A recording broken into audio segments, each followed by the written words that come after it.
tudo bem com vocês? Vamos para mais uma aula de matemática. Eu sou Elaine, trabalho na Rede Municipal de Uberlândia e estarei trabalhando com vocês o tema Energia que nos une para sempre. Mas antes de começarmos a nossa aula de hoje, vamos relembrar o que a gente viu na aula anterior? Vocês podem me ajudar? A respeito do que nós falamos? Nós começamos a nossa aula falando da definição de energia. Lembra? Falei para vocês os tipos de energia. Na energia química, vimos que as plantas, através da fotossíntese, é quem fornece esse tipo de energia para os demais seres vivos na cadeia, através da cadeia alimentar. Lembram disso? Onde que a matemática entrou nessa história? Lembra? Na área de figura plana. Lembra que eu trouxe uma situação-chave? Olha que interessante. Energia, né? Energia química, plantas, área de figura plana. Bacana, não é? Hoje eu vou trazer mais uma situaçãozinha problema. Mas antes, vamos trazer algumas curiosidades para essa aula? Vem comigo.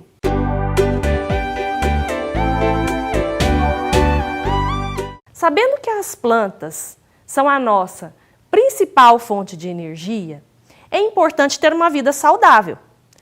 Mas como a alimentação pode nos ajudar a ter mais disposição? Diversos nutrientes são constantemente recrutados para que as nossas vias bioquímicas funcionem de maneira eficiente, especialmente com o objetivo de aumentar a nossa produção energética para que nossas atividades rotineiras sejam mais bem executadas. A alimentação saudável é fundamental para os nossos sistemas energéticos, para que eles sejam otimizados, colaborando com mais disposição ao longo dos dias. Na busca por uma melhor qualidade de vida, uma dieta saudável e balanceada é uma das atitudes mais importantes no processo de alimentação. Para quem não tem tempo e faz questão de se cuidar, um grande aliado é o sanduíche natural. E é aí que nós vamos trabalhar hoje. Sabendo que na correria do dia a dia, muitas vezes nós não temos tempo de ter uma alimentação saudável, eu resolvi então montar uma lanchonete. Olha aqui, resolvi montar uma lanchonete de sanduíches naturais, onde o cliente tem a opção de montar o seu sanduíche. O sanduíche será composto de um tipo de pão, um tipo de queijo, um tipo de salada e um tipo de carne. Assim teremos as seguintes opções: 3 opções de pães, 4 opções de queijos, 5 opções de saladas e 3 opções de carnes. Na letra A, quantas opções de sanduíche temos na lanchonete? E na letra B, Maria sempre escolhe o mesmo tipo de sanduíche. Eu quero saber qual é a probabilidade de um outro cliente, de maneira aleatória, escolher o mesmo tipo de sanduíche que Maria. Vocês conseguem calcular comigo? Bom, pessoal, para resolver essa questão, essa situação, problema de hoje, nós vamos falar de uma matéria que se chama probabilidade e estatística. E eu preciso de alguns conceitos. Para falar de probabilidade, eu vou começar com a seguinte pergunta: qual seria a chance de ganhar na loteria? Qual seria a chance do seu time favorito ganhar o campeonato? Mais uma. Qual é a chance de chover no final de semana, hein? Vocês conseguem me dizer? Bom, a probabilidade, ela vai estudar essas chances. Então, a probabilidade nada mais é que o estudo das chances de obtenção de cada resultado de um experimento aleatório. A essas chances são atribuídos os números reais do intervalo entre 0 e 1. Epa, não entendi, professora. Calma que eu vou explicar. Ok? Primeiro, experimento aleatório. Nós temos, pessoal, 2 tipos de experimento.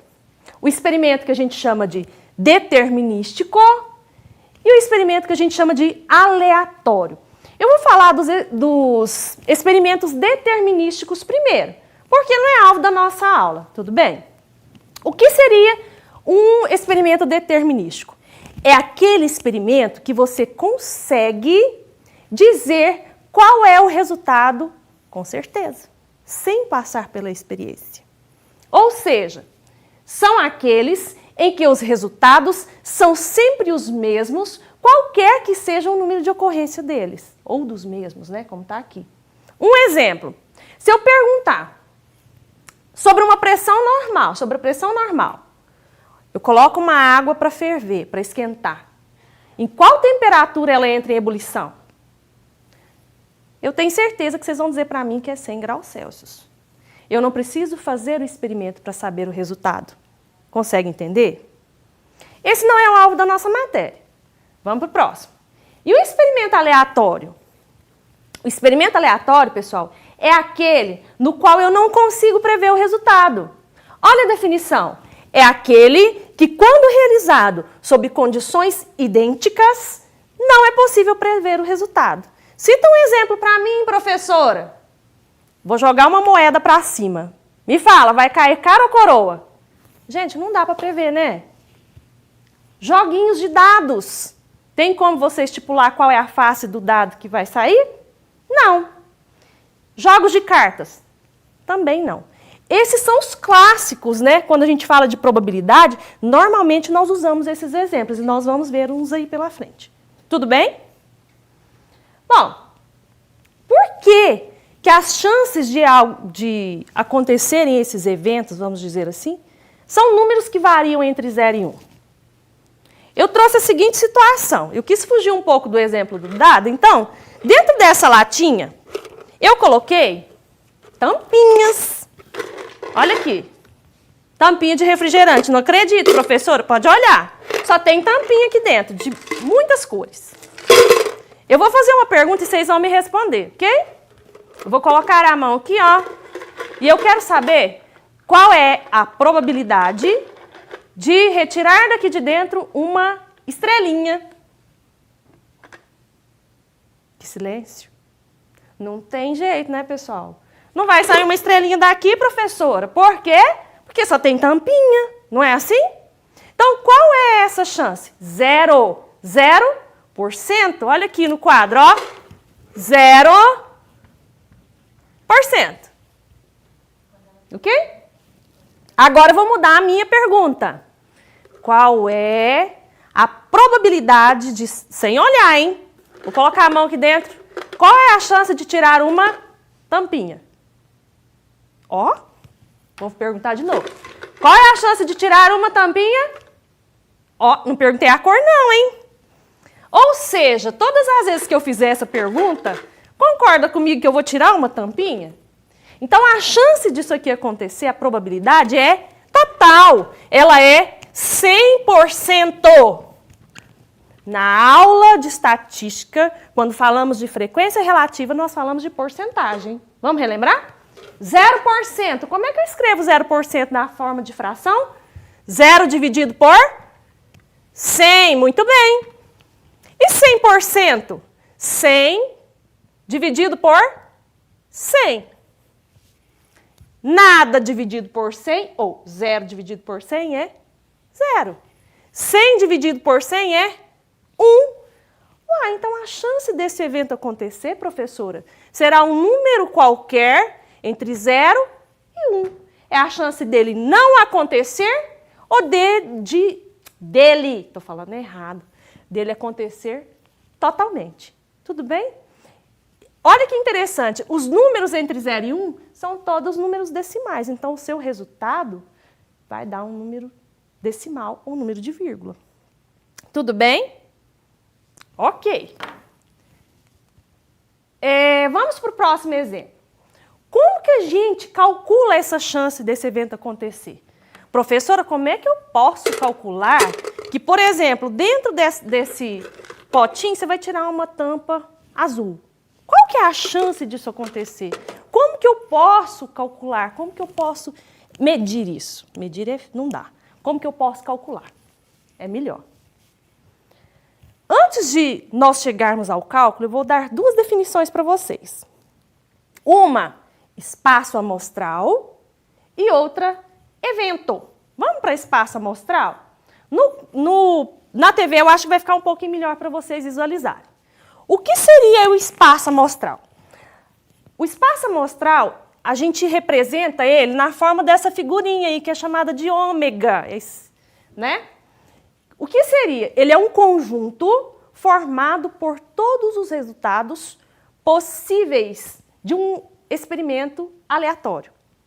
Então, nesse caso aqui, vocês podem ver que dentro desse espaço eu tenho os números 1, 2, 3, 4, 5 e 6.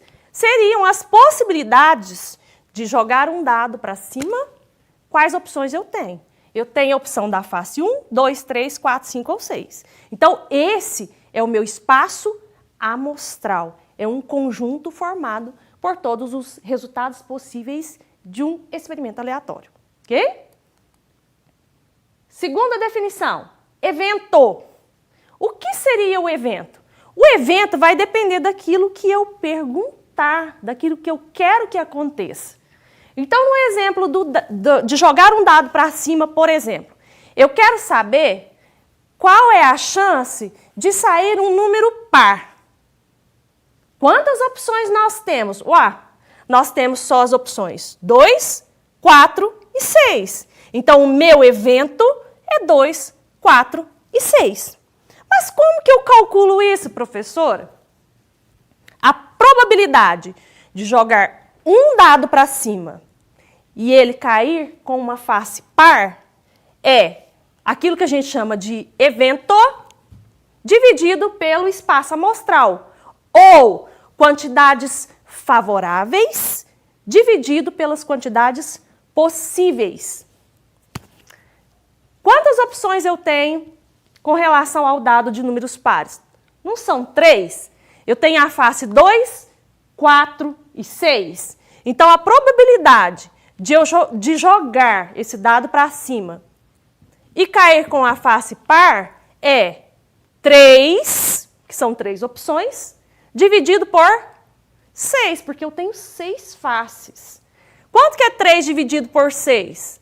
É o mesmo que meio ou 0,5. Olha o número decimal aqui, ó, 50%. Então, se eu pegar um dado, jogar ele para cima, a chance de sair um número par é 50%.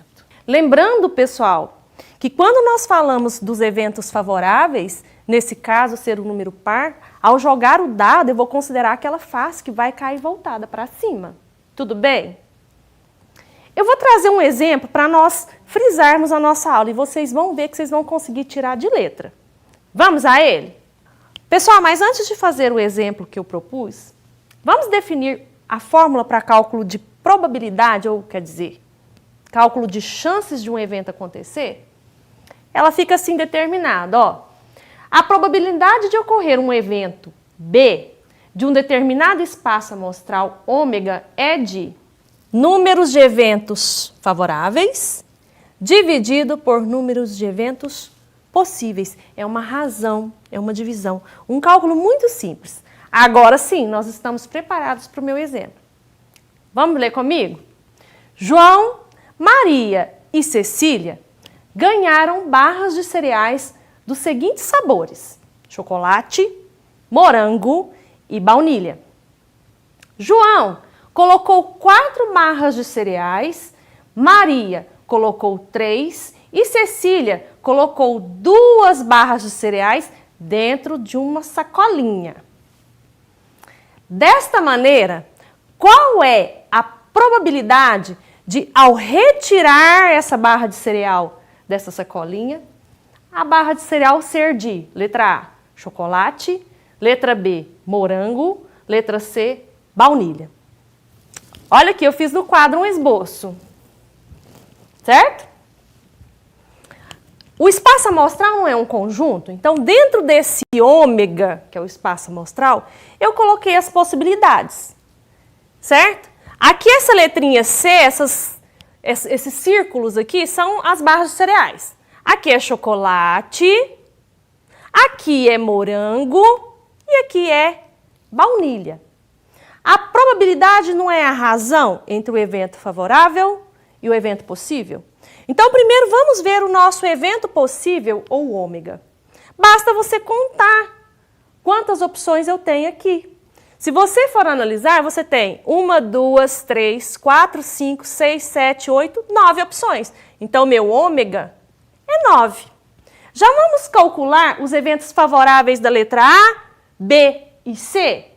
Porque a gente já faz o cálculo. Para chocolate, quantas opções eu tenho? Não são 4? Então, aqui é 4.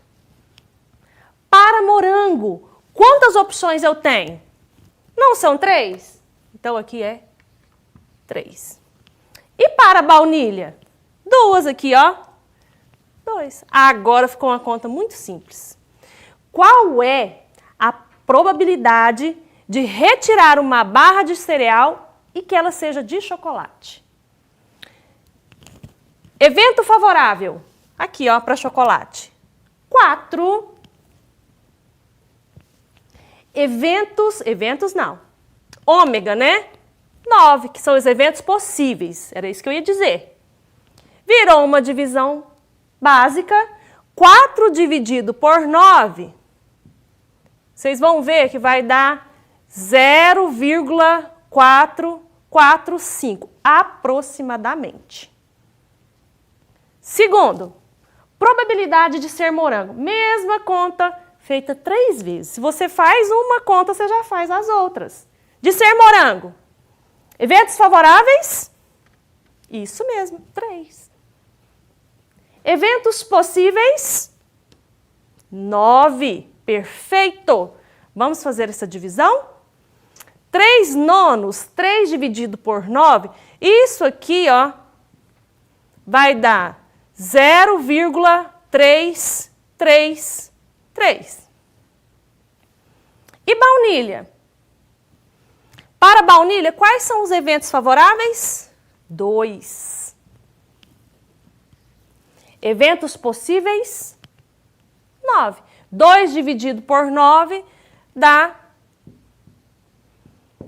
0,222.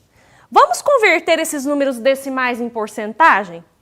0,445 na forma de porcentagem fica 44,5%. 0,333, 33,3%. E 0,222 é 22,2%. Eu quero mostrar algo interessante para vocês agora. Quando nós somamos as probabilidades, o resultado vai ser sempre 1. Não acredito, professora, vou fazer. E não é mágica. Vamos pegar as frações? Vamos imaginar chocolate mais morango mais baunilha. Na forma de fração primeiro, chocolate não é 4 nonos? 4 nonos, morango. Isso, 3 nonos, baunilha, 2 nonos. Virou uma soma de fração com denominadores iguais. Como é que a gente faz esse cálculo? Vou manter o denominador, que é 9, e vou somar os numeradores. 4 mais 3 mais 2, 9. Quanto que é 9 dividido por 9?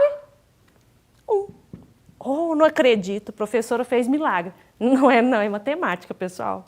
Será que na porcentagem também dá certo? Dá. Vou fazer só de cabeça com vocês. Olha aqui, ó. 33,3 mais 22,2 dá 55,5. 55,5 mais 44,5 vai dar 100. 100%. 100 dividido por 100, 1. Viu que fácil que é? Agora eu vou falar do princípio multiplicativo da contagem. O que ele vai facilitar para você? O que você vai aprender com ele? Você vai aprender uma maneira mais fácil de calcular o seu ômega, ou os eventos possíveis que a gente fala. Só que antes de ensinar essa forma mais simples, eu vou fazer da maneira que tradicionalmente a gente usa. Então, eu vou trazer para vocês esse exemplo. Ao jogar uma moeda 3 vezes, qual é a probabilidade de se obter exatamente uma cara, moeda, cara e coroa, tá certo? Para diferenciar uma da outra, eu vou dizer que cara é um C maiúsculo e coroa é K, tudo bem, pessoal? Vamos. O jeito que nós aprendemos até agora foi através daquilo que a gente chama de árvore das possibilidades. Primeiro lançamento. Pode sair cara ou sair coroa, não é? Aqui ele, ó, cara ou coroa. Posso fazer o segundo lançamento? Olha lá. Cara, coroa, cara, coroa. Terceiro lançamento. Olha, cara, coroa aqui, aqui, aqui e aqui. Pronto, lancei a moeda 3 vezes. Agora nós vamos ver quais são as possibilidades que nós temos. Aqui, ó. Cara, cara, cara, cara, cara, coroa. Como que você chega nesse resultado, professora? É só você seguir os caminhos aqui das retas. Vamos pro próximo, ó. Cara, coroa, cara. Tá aqui. Certo? E aí nós vamos fazendo, construindo. Vocês vão ver. Eu vou adiantar um pouquinho aqui. São essas as opções que nós temos. Então, esses são os eventos possíveis. É o nosso ômega. Quantas opções nós temos, assim como lá nas barras de cereais? Aqui nós temos 8, ó. 1, 2, 3, 4, 5, 6, 7, 8. Certo? E os eventos favoráveis? Os eventos favoráveis são a resposta da minha pergunta. Eu quero a opção que tem apenas uma cara, não é? Aqui eu já destaquei em vermelho, olha. São essas 3. Cara, coroa. Coroa, coroa, cara, coroa, coroa, coroa, cara. Então, nós temos 3 opções de eventos favoráveis. Como que fica o cálculo disso aqui, professora? Ó, número de eventos favoráveis dividido por número de eventos possíveis. Favoráveis, não são 3? Possíveis, não são 8? 3 dividido por 8, 0,375. Ou, na forma de porcentagem, 37,5%. Fácil demais. Só que eu faço uma pergunta. E se as possibilidades forem muitas? Se eu tivesse que lançar, por exemplo, uma moeda 10 vezes, essa árvore ia ficar muito grande, não é? Para poder calcular. Então, o princípio multiplicativo, ele facilita. Como que ficaria o cálculo pelo princípio multiplicativo? No quadro, comigo. Me acompanhe aqui que eu vou mostrar a maneira mais simples de se descobrir o ômega. Olha que legal. Aqui estão os lançamentos de moedas, né? Cara ou coroa. Para o primeiro lançamento, quais opções eu tenho? Cara ou coroa, não é? 2. Apagou da memória. Segundo lançamento, vou jogar a moeda. Quais opções eu tenho? Cara ou coroa, 2. E na terceira, que vocês já aprenderam? Cara ou coroa. Primeiro lançamento e segundo lançamento e terceiro lançamento. Simples demais. Multiplicação básica. 2 vezes 2 vezes 2, 8. Professora do céu, não acredito. Faço assim? Faço assim. Vamos para o exemplo que eu iniciei a aula hoje, o exemplo da lanchonete. Eu vou ler para vocês mais uma vez. É assim, ó. Resolvi montar uma lanchonete de sanduíches naturais, onde o cliente tem a opção de montar o seu sanduíche. O sanduíche será composto de um tipo de pão, um tipo de queijo, um tipo de salada e um tipo de carne.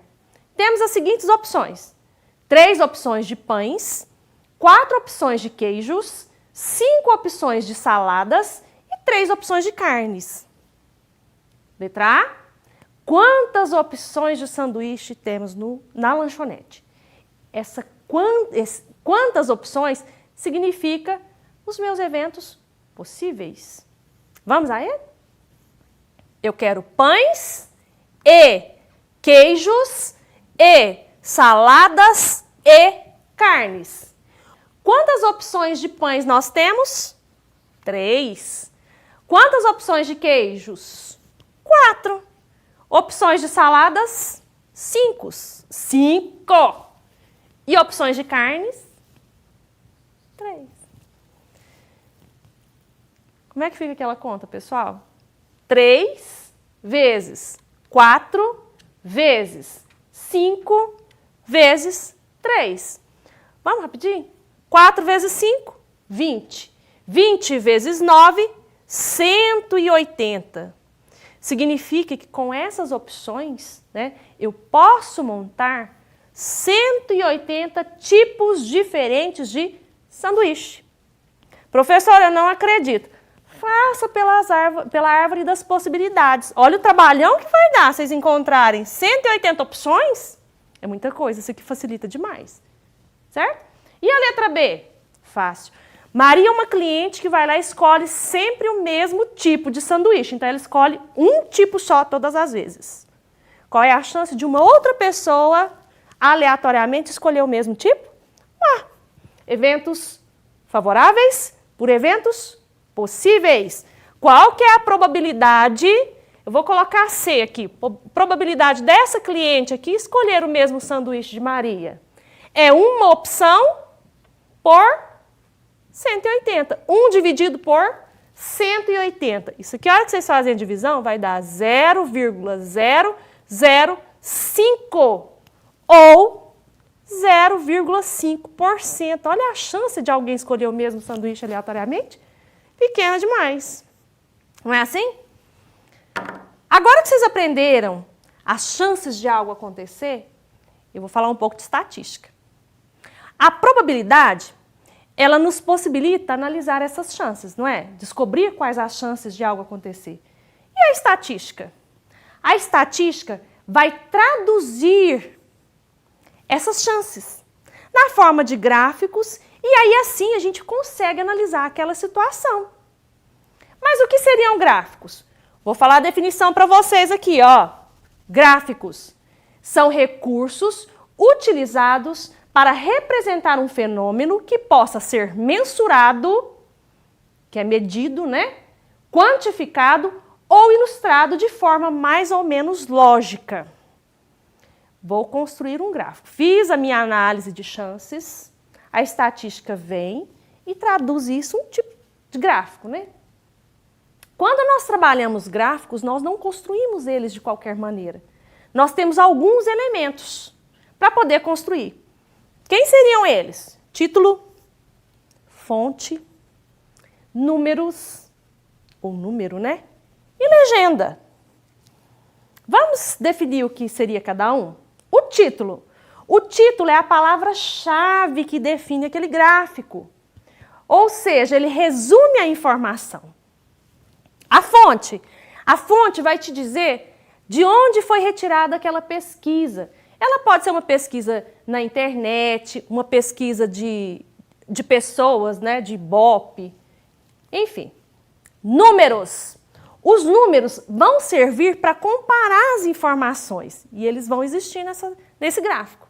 E a legenda? Professora, a legenda eu já sei o que é. É aquele quadradinho colorido que no mapa do Brasil, por exemplo, ele fica lá embaixo.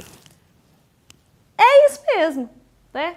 O que a legenda faz? Ela resume as informações para que você possa, né, observar mais detalhadamente esse gráfico e ter uma definição mais simples a respeito dele.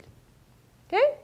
Eu trouxe um exemplo de gráfico para nós definirmos, para que eu possa mostrar a vocês quais são esses itens constitutivos. Eu tenho um gráfico qualquer, está bonitinho, colorido, chama a atenção, ótimo. Quem seria o título? O título seria lá, ó, coeficiente de incidência de Covid-19. Quem seria a fonte? A fonte está embaixo, pequenininha. Secretarias Municipais de Saúde, Secretaria do Estado de Saúde, e Ministério de Saúde. Quem seriam os números?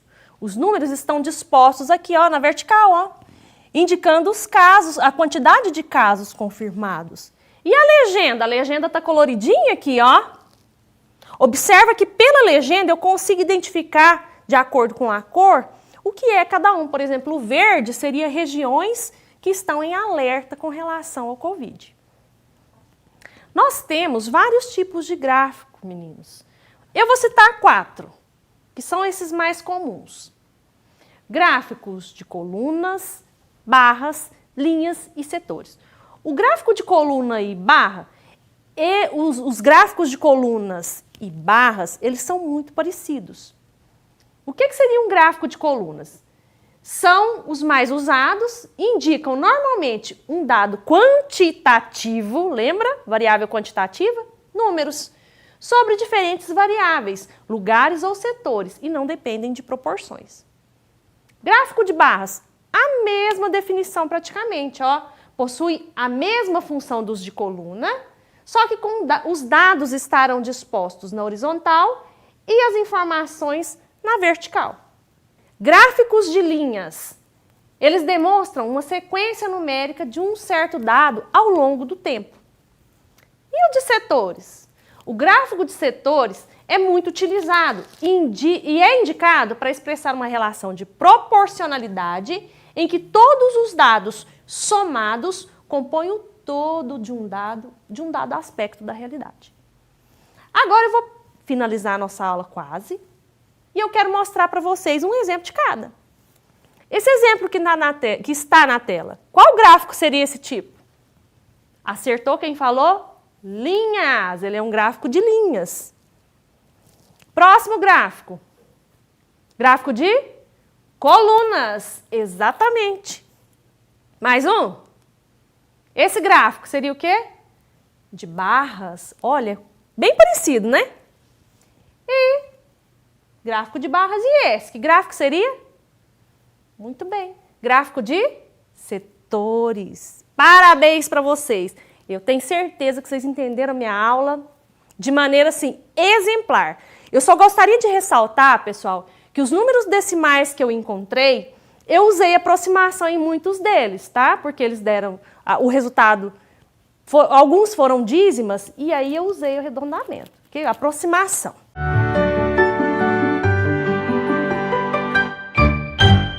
Pratiquem as atividades, deixei elas no portal com muito carinho, mas ó, até a próxima aula!